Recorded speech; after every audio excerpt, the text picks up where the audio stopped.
Thank you for joining the Wrightwood Historical Society for our collection share this morning called Early Wrightwood Master Plans and Propaganda. Let's get started. First, I just wanted to note a few announcements. Our museum hours for last month and this month, we've made 12 to 3 p.m. And in March, we will resume our 10 to 4 p.m. hours. With the variability in the snow, the board decided to shorten our hours for the winter months and give our docents a bit of a break before we go full steam ahead for the warmer months. Also, our treasurer has moved out of town, and so we have a vacancy for a new treasurer.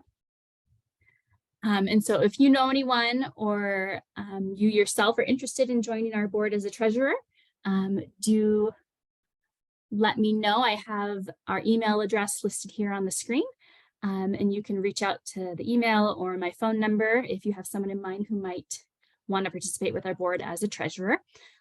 We have a general meeting slated for June, and so ahead of that, we'll be doing a more formal search for a treasurer, but in the meantime, just wanted to get the idea in people's brains in case you think of anyone that would be a good fit. Finally, I wanted to note that the items that we're looking at today almost entirely come from our collections. And in addition to what we have on display in the museum, we also have collections in subject files and in our archives. And we're always happy to have community members, visitors, researchers come in and do research in our collections. And so if you ever have a question about local history, just reach out to me through email or phone, and we can set up a time for you to come in and conduct some research on the vast amount of information that we have in our collections. Also wanted to highlight a few upcoming events that we have. Today we have our speaking event, but in March we have a couple events. Our History in a Suitcase presentations at Wrightwood Elementary School have traditionally happened in May, but the school has decided to push it earlier. They wanted to give the students an opportunity over the winter break in case they were seeing families to get started on their project, and so they've kind of pushed that earlier. So March 3rd at 1 p.m. we'll be meeting at the Wrightwood Elementary School auditorium. And if you haven't been before, these are really neat. All the fourth graders at Wrightwood Elementary are tasked with doing research on their family history, talking to their grandparents, their parents, family members, and bringing in artifacts that represent their family history and telling the story of their families through the artifacts, culminating in the story of how and why they came to Wrightwood. And for the presentations on March 3rd, the 4 best student presentations will be presented to all of their classmates as well as the Historical Society. And so it's a really fun event to hear from the 4th graders and hear how their families came to Wrightwood. So join if you can. On March 11th, we will be hosted by the Camp Cajon Project for a field trip, a tour of Camp Cajon. If you're not familiar with Camp Cajon, it was essentially a really neat rest stop in the 1930s down where McDonald's is on the 15 and the 138. It was actually kind of the brainchild of William Bristol, who built Acorn Lodge up here, kind of a famous local historical figure. And so the Camp Cajon project has really restored, and they've put the big monument down there. And recently they built a new kiosk, which our local historical society contributed funds to help them put that together. And so we'll be able to see that new kiosk, which we have a logo on. And we'll also get a tour of the various different trails that went through Camp Cajon, because that was kind of a central place for the Mormon Trail. Obviously Route 66, and now the 15 goes through there. It's kind of always been an access point to Southern California, inland Southern California, or coastal Southern California, from coming down the Cajon Pass. So that will be fun if you can join us. We're meeting at the Camp Cajon Monument at 11 a.m. There's more information on our website, or again, reach out to me. I'll have my email at the end of this again, and we can get you more. Good. And then finally, in April, on April 1st, Wendy Walker of the Puma Canyon Preserve will be hosting a wildflower walk for us out in the preserve, I believe in the Pinion Hills, Lower Wrightwood area. I believe this will be at 10 a.m., but we need to confirm the time. It will be sometime in the mid-morning. But that is April 1st, a wildflower walk, and there'll be more information coming at our future meetings and via email. And we have an email list if you're not part of it. Again, reach out. I'll just put really quickly, go back one to my email address. You can reach out to us and say, add me to your email list, and then you'll keep updated on any events that you see upcoming. And all of this will also be on our website and on our Facebook page. Okay, so now we can get into what you're actually here for today. So I'm going to go ahead and turn my camera off for this so that in the recording, we are not looking at our faces blocking the content. Okay, so we're going to start with an introduction, the land of four seasons. So the Wrightwood Mountain, the kingdom of four seasons, this was an idea that was born when Sumner Wright secured bank funding to subdivide his ranch in 1924. The Kingdom of Four Seasons was meant to be a year-round exclusive resort, complete with ski hill, golf course, polo grounds, an apple orchard, swimming pools, tennis courts, a 5,000-person forest amphitheater, and a luxury hotel. Although the master plan for the Kingdom of Four Seasons never quite came to fruition, Wrightwood steadily grew from this 1924 subdivision. And in 1920, there were about 1925, there were about 120 cabins in the area. Following Wright's loss of the bank to the bank in 1934, if you're not familiar, there was kind of a legal battle and some shady back and forth with Wright and the bank, and it's still kind of up in the air what actually happened, but he lost the property, essentially lost Wrightwood to the bank in 1934. And at this time, a second master plan for Wrightwood was drafted for the First National Bank of LA, who were then the owners of Wrightwood. The second plan equaled the first in its year-round resort of Southern California, complete with skiing, ice skating, swimming, and golf. And again, the elaborate aspects of the proposal were set aside in favor of modest development. And finally, in this brief introduction, in 1946, Judge Lloyd Nix purchased the title of Wrightwood. And Nix founded the Wrightwood Sales and Development Company, as well as the Pine Needle newspaper to promote Wrightwood. Nix was instrumental in building residential and commercial Wrightwood from the 40s to the 60s. And by 1952, Wrightwood had grown to 637 homes. So looking at the next slide, this, as we get into some of this propaganda, gives you a sense of how Wrightwood grew over the years based on the number of homes or cabins that were built. So the initial subdivision we see is 1924. From what I've found through various resources stating that in 1927, there was 150 homes in Wrightwood. By 1942, 389 homes. By 1952, 637. So that's a huge jump. That's when Nix was kind of running the show here. By 1975, we had 1,600 homes.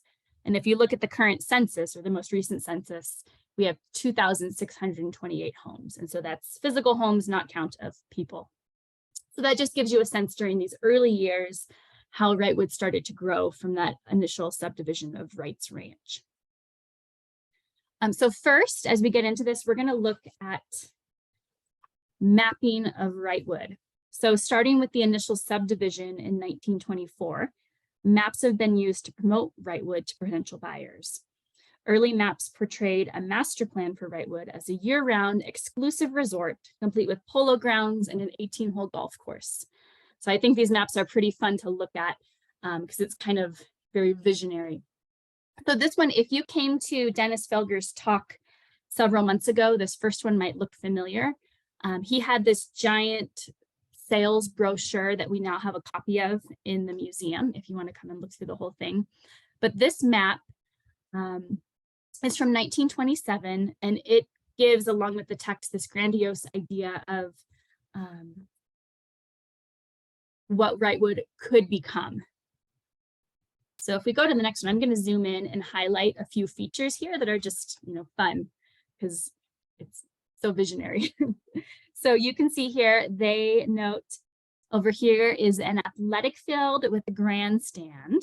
And you can kind of, for orientation, you can see the two, you see my arrow, or I guess at this point it was called Lone Pine. We didn't quite have the two running along the front of town here. And here's the Twin Lakes up here, just to give you an orientation of the map. Our next square is highlighting our tennis courts and children's playground. And this was noted in the text as they would be equipped with slides, swings, bars, trapeze, and other healthful, joy-giving playthings. I like that idea of joy-giving playthings. Let's see, this piece here is called Rifle Creek. This is a creek that we don't have. It would be a man-made creek. It would be created as a trout stream 5 miles long with 2 large lakes. And it would ultimately feed 2 swimming pools at the bottom. So we'd have a big creek with a few lakes for trout fishing. And up here we have the Forest Bowl, which would seat 5,000 people. So a sort of amphitheater presentation. And then this one's also fun here in the front by the orchard. We have a polo and aviation field. So this would be for polo on horses and also serve as an aviation field so that you could have your planes landing in Wrightwood, which is a funny idea to me. Think of planes landing here. So moving on, another map that was put out in a similar time. This is Smith, Richardson, and Gilbert, who, looking at some of the historical records, were the ones in charge of selling Wrightwood in those, mid late 20s. So we see a lot of documents with their name on it. So here, if we zoom into this map, it's similar to the one that we just saw in terms of the items, but you can see it's just a little bit different orientation with some mock-up or some annotation. So if we look here, again, is our polo fields, and right below that is the apple orchard. This would have been from Wright's original orchard, so old growth trees. I think right now we have Apple Street over there, which is very fitting. We'd have our tennis courts down here and our swimming pools. Those are the ones that we mentioned before would be fed by that trout pond and stream that's running down right here. So all man-made, our swimming pools. And our children's playground is in a little bit of a different place here, but our children's playground. And here's another one that some of you might love to see up here is a golf course, an 18-hole golf course would have been built in Wrightwood. And we'd have a hotel. It's a kind of a lodge-looking hotel up here in the picture, right next to the Twin Lakes. And then here are our lakes and trout ponds with another playground above them. So as you can see, these early ideas of what Wrightwood could become, this was someone's vision, were quite grand in terms of the sort of resort that Wrightwood would be. We don't, of course, have a golf course or polo fields or a trout pond. We do have a children's playground, which is lovely as a mother. So looking next, this map is from 1935, so about a decade later. This is after Wright lost his property to the bank, which he lost that suit in 1934. He continued to fight it, but it was no longer his property after 1934. So looking at this plan, just a few things to note here. This one doesn't show quite the extent of Wrightwood. It's more just kind of a plat or a lot lines map of where the lots could be. But I do want to point out, I thought it was funny that here we have highlighted, this is where the 2 runs, but in this map it's called Lone Pine Road, so which of course went over Heath Creek and continued down through where it is now. But you have Lone Pine Road running through town where the 2 is. And then on the other side of Lone Pine, it's New High Bear Highway. So you don't have the 2 here, you have some differently named roads.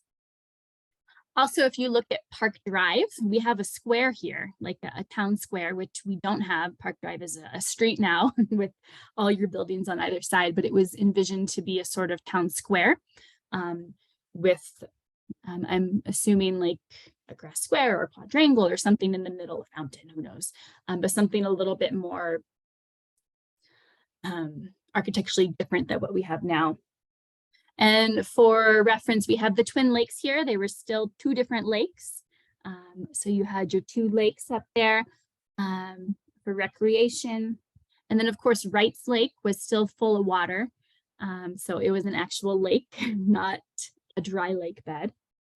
And then I also want to note, I just think it's interesting, when Wrightwood was first subdivided in 1924, I think the original idea was very small lots for camping or vacation homes. So you can see downtown, and we still know this, Helen, Laura, Betty, Barbara Streets, very tiny lots down here. But as they started to develop outward, you can see how the lots increased in size, and you have these, proper squares. I think what Dennis said was they originally had 25-foot lots, and then later the county came in and saw what people were actually building and said, oh, no, you need 50-foot lots. And so the lots started to get bigger. And we still see that if you go downtown Wrightwood, teeny tiny lots. And as you extend further outside of the village, the lots increase in size. So I thought that was interesting to see in this map as well from 1935. And here is another map from the similar era when Wrightwood was owned and being sold by Security First National Bank. This is called the General Development Plan for Wrightwood in the San Gabriel Mountains of Southern California. So a company called Underwood and Underwood Architects and Engineers put this plan together for Wrightwood. And in our archives, we have the whole typed up, an old typewriter plan that's printed, and it describes their survey and what they believe Wrightwood could be used for and developed for in the future. And so just to go over some of that, it's depicting, so basically what they said is the output is the report accompanying this map concluded that, and I quote, with proper controlled planning and design, Wrightwood offers a unique and unusual opportunity to make it the Sun Valley of Southern California. All of the factors of success are present: location, accessibility, climate, snowfall and quality of snow, ample water for an intensive growth, and a huge reservoir of potential patrons and buyers, meaning the folks down in LA County, mostly LA County, who might want to buy a vacation home. And so some of these concepts will be repeated in future slides in some of the advertising that we'll see in newspaper articles. This idea of accessibility, the easiest mountain town to get to.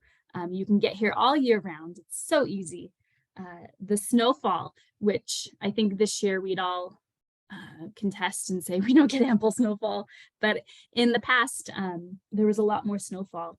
And actually, as a note to that, I just found an article in a 1952 local newspaper showing the Wrightwood Elementary children doing their ski lessons, and it was April and May that they were doing their ski lessons up at Holiday Hill. And so just an interesting idea of how much snowfall we used to get.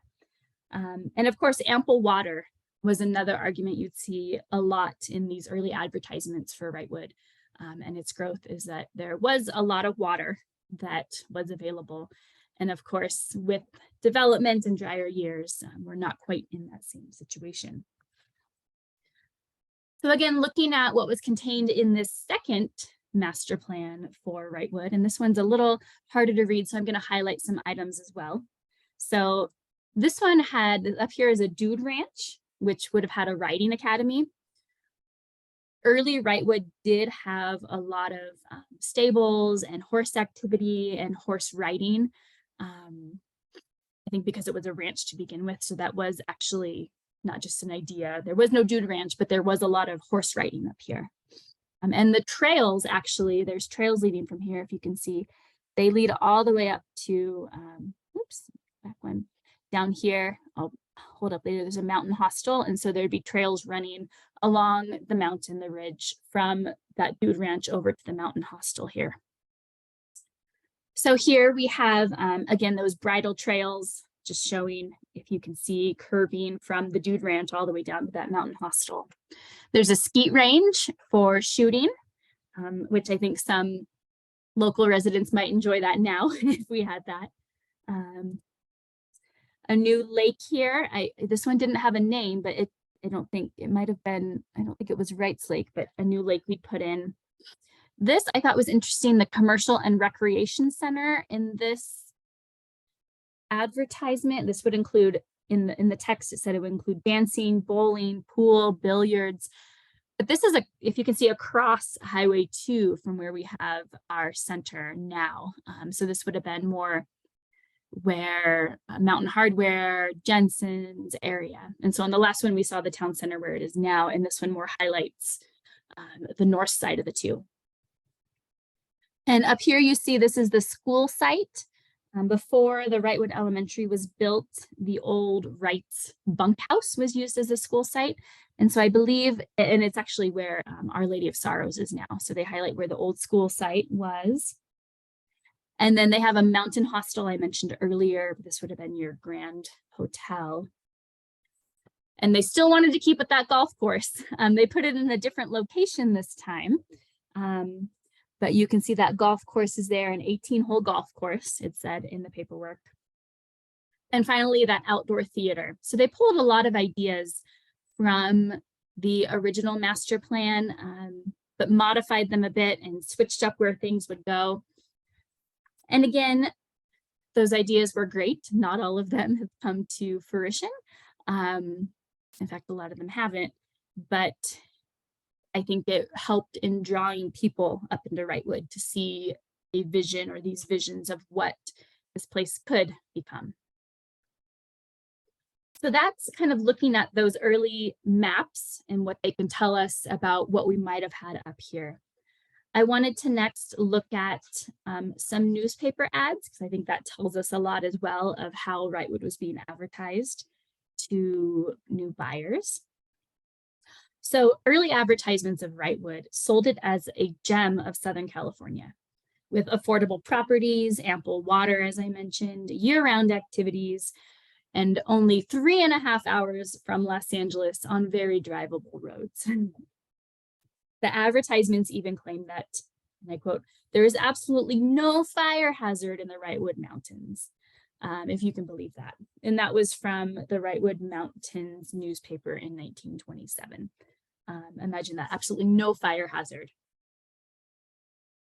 So looking at a few of these advertisements, this is the earliest advertisement that I've been able to find for Wrightwood. This was on May 27th, 1924 in the San Bernardino Sun. And this snippet is not from our collection, but rather from the UCR digital newspaper collection. So you can find this online. They have the whole history of the San Bernardino Sun that you can search and pull from, which is pretty neat. So this one advertises Wrightwood shortly after it's subdivided. Again, there's an emphasis on the accessibility. It says there's a safe, easy road, no switchbacks leading through Lone Pine Canyon to the subdivision via Camp Cajon. Again, I mentioned we're going to go visit the site of Camp Cajon. Camp Cajon was that very cool rest stop that you could stop at on the way up here. And this is the one where it says there is no danger from dangerous fires, no fierce north winds, and no fog. That was actually, you see that idea repeating through these ads as well, the idea of no fog, which it still seems true that we have sunny days, but I think for down in the valley, this idea of no fog was very desirable. A glorious view of the mountains, the desert, and the valley, fresh, balmy air, pungent pine forest, plenty of pure mountain water, delightful trails for horseback or foot, even on a hot summer day. Peace and contentment reign supreme at Wrightwood. So again, a little bit of flowery language as Wrightwood was described to potential buyers. And I think at this point, mostly thinking of vacation home purchasers. Looking next, this is a little bit further into 1924, so a proper advertisement taken out in the San Bernardino Sun. And again, this is from the UCR digital newspaper collection. So if you look at this, it again describes its location by Camp Cajon. And again, how you can get here, it's so easy. And if you're not familiar, up in Big Pines, where the visitor center is, that used to be owned by Los Angeles County, and it was a giant winter playground in the 1920s. So that was also a very desirable aspect of Wrightwood, as you were right next to the zoo up there, and skiing and camping, etc. So this was just another one. The choicest spot of all. See it and you are sold. So looking later in 1924, and this is the first physical copy of these advertisements we have in archives. So this is from our archives. And this is from September 25th, 1924, again in the San Bernardino Sun. A few just highlights from this one. Again, it says no winds and no fogs, a dry and cool climate. Again, how easy it is to get here, how accessible it is. Abundant water is a huge advertisement that you see over and over. No sewage problems. And I thought this one was fun. Abundant stone for building, free to all lot owners. So come up here and start digging in your yard, because we have so many rocks and you can build with them. So I thought that was a fun piece of the advertisement. So looking a little bit forward ahead in time, and this one's fun. This is from the San Bernardino Sun in May 1925. Again, this one comes from the digital newspaper collection at UCR. And I liked this advertisement. It is accessible as a city park. Again, emphasizing the accessibility of Wrightwood. So just a quick quote from this one. It says, a huge development program now underway. Additional lakes will be made. There will be tennis courts and golf links, company-controlled stores, a civic center park, water piped to every lot, sewer system, telephone, and eventually a lighting plant. I thought it was funny that they mentioned a sewer system, because as we all know, that has not come to Wrightwood. We're all still on septic. But this was around the time of those maps that we saw early on with the golf course and the amphitheater. So really advertising that we are going to be a giant playground, a giant city park for grown-ups. So come and join us. And here we have a few years later, 1931, November. And I like this title, Wrightwood, all that a mountain resort should be. So another quote from this one, it says, a real home community, restricted mountain homes, desirable neighbors. I thought that was an interesting piece in there.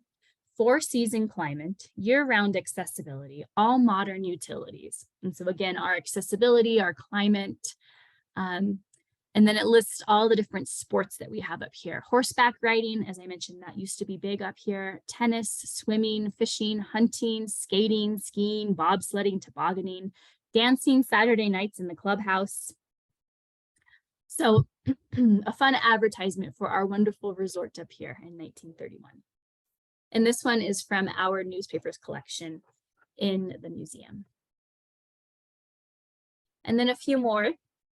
This one is from 1933, so a little bit later in August, and this is from Voice of the Mountains, which I believe, like the last one, was a dedicated, Wrightwood newspaper. And this one again offers that it is an all-year accessible resort. So we're accessible and we have everything for every season: tennis, hiking, swimming, fishing, dancing, horseback riding. And I believe this is the last one of the advertisements that we're going to take a look at. But this is 1948. So this is after Nick's purchased Wrightwood, and this is in the Pine Needle, which was his newspaper. So again, the title here, Wrightwood, the best mountain resort, real estate value in California. So here they list a 9-hole golf course. So not our 18, but now we've reduced to a 9-hole golf course.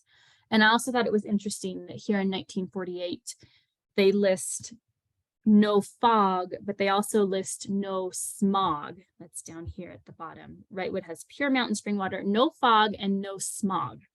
So clearly with the growth of the automobile smog, it had become a problem down in the valley. And so that had gotten added in addition to fog to these advertisements. So that's a look at some of the newspaper advertising. Our next section, we're going to look at the various pamphlets and brochures that were published and handed out about Wrightwood. So throughout the century, sales companies and the Wrightwood Chamber of Commerce produced sales brochures for Wrightwood, highlighting year-round attractions, property affordability, and local amenities. So looking at this first one, this is a pamphlet of Wrightwood describing the 2 lots sold to Peter and Lester Swan. And this is the outside of the pamphlet. And this is dated February 8th, 1928. And this is in our Wrightwood collections. And this was put out by Smith, Richardson, and Gilbert, as we've seen their name on several other items, maps, and advertisements, since they were the selling agents for Wrightwood in the mid-1920s. So again, this, as you can see on the left, emphasizes the accessibility of Wrightwood. And then it says below that, in the near future, Wrightwood is to have a dancing pavilion, baseball field, tennis courts, children's playground, swimming and skating pools, toboggan slides, various others, and of course, a golf course. So along that similar theme of selling Wrightwood, what will be here in the future. And kind of fun, if you can see on the right-hand side where my cursor is, I think that is a little map similar to what we saw earlier as a close-up. So they put a little inset of that plat map in there. So the inside of this pamphlet, again, this is the same pamphlet sold by Smith, Richardson, and Gilbert from 1928. I thought this was an interesting comment. There's just some descriptions of the offerings of Wrightwood and the weather, but it says that on hot days, 95 degrees in the valley, invariably indicate a moderate temperature of 65 degrees at Wrightwood. There is no strong winds and fog is unknown. Safe roads all year round. So I thought the 95 degree, 65 degree comparison, I'm not sure if that was an exaggeration or if the climate has changed. Because I feel like presently, if it's 95 down the hill, it's 80 to 85 up here. Also, they're mentioning there's no fogs up here and it's easy to get to all year round. If we look next, the next pamphlet that kind of chronologically in our collections is from 1947. And this is from Nix's Wrightwood Sales and Development Company. So I thought it was funny, buy that recreation site now. Everything you've wanted for the whole family for year-round pleasure and only 88 miles from Los Angeles. Now only $20 per month after a low down payment. Don't delay, act now. And as a special bonus to those who act promptly, the initiation fee of $100 in the Twin Lakes Club will be waived. So I thought that $20 a month after your down payment was a pretty good deal now. I don't know about back then. And looking on the inside of this, it really emphasizes this land of 4 seasons concept, which we've seen as a thread throughout the history of Wrightwood advertising. That they offer skiing in the winter, horseback riding in the spring, hunting in the fall, and swimming in the summer.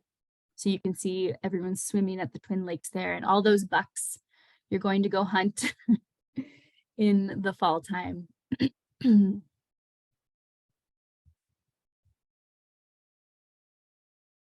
So the final section that we're going to look at today, I call the art of selling Wrightwood, because oftentimes when you have sales campaigns, it includes some sort of art. We've already seen some of that in some of the maps were very artfully done with, pictures of buildings, and the advertisements had some beautiful photo pictures in some of them. But we're going to focus a little bit more at things that were essentially pieces of art that were used to sell Wrightwood. So starting in 1920s, promotional decals, poetry, bumper stickers, and other artistic expressions were used to draw buyers to Wrightwood. These objects emphasize the beauty and uniqueness of Wrightwood through artistic design, words, music, etc. So our first one, and this is from our collections in the museum, this is a Wrightwood Mountain Sales promotional decal, which is dated 1924 to 1925. And this was sold to visitors coming to Wrightwood in the 1920s. The decal, this was found in the home of someone in Colton, and they donated it to the museum in 2005. And if you don't know, Kate and Sumner Wright, their primary home was down in Colton. And when they owned the Wrightwood property, they were up here seasonally. So it makes sense that you'd find one of these down in Colton. But it says down at the bottom, in all the mountains, no place like this. And that was also the phrase on the big sales brochure that first map came from, that Dennis Felger shared on several months ago. This was kind of the first major campaign for Wrightwood. In all the mountains, no place like this. And also coming out of that pamphlet, there was a poem. So when you open this big brochure about Wrightwood, it opens up with a poem, which I thought, I don't know if you'd see that anymore in advertising, a whole poem printed in your advertising booklet. But I'm going to take a moment to read this because I think it might still resonate with those of us who live in Wrightwood about why we live here. It's called The Call of the Forest, and it's dedicated to the Wrightwood Mountains by Saxton Reed. And it reads, "The call of the forest I must heed, the voice of the wind in trees, the song of birds, the scent of pines, and the hum of winging bees. The azure bowl of the sky above, the great white clouds assailing, the soft green carpet underfoot, my senses all regaling. The call of the forest I must heed, the voice that is ages old. It calls me up to the mountaintops, and before my eyes unrolls. A scroll so vast in length and breadth, in pattern so wondrous fair, that only God could have carved the lines and painted the colors there. Yes, only God could have carved the hills and painted the sunset's glow, flung serried ranks of ranges out to the desert's edge below, and guided small streams tumbling, joining them in hand, to make of mighty rivers that quench the thirst of the land. Oh, the call of the forest I must heed. It gives to my soul the peace that I cannot find in the city streets where the struggle does not cease. The struggle of the men in marts of trade for a wage that cannot pay. A man for the something he loses when he loses the forest's way." So again, I thought this idea of they're inviting people up into the forest to get away from the hustle and bustle of Los Angeles. They will found peace for their soul up in Wrightwood, was the idea of this advertising. So moving forward, I wanted to throw in a few other pieces of advertising propaganda a little bit later, just because they're fun to look at. This one was an antenna flag from the 1960s that we have. So you would have put this on your car antenna and it would have waved, and it says, "The Land of Four Seasons, Wrightwood." And this is again in our collections. And here's another one from the 1960s. This was put out by the Wrightwood Sales and Development Company. If you remember, that was the company that Nix founded in the late 40s. And this is the Land of Four Seasons. And you can see the Holiday Hill there, so advertising the ski, and you see Highway 2 is depicted here as well.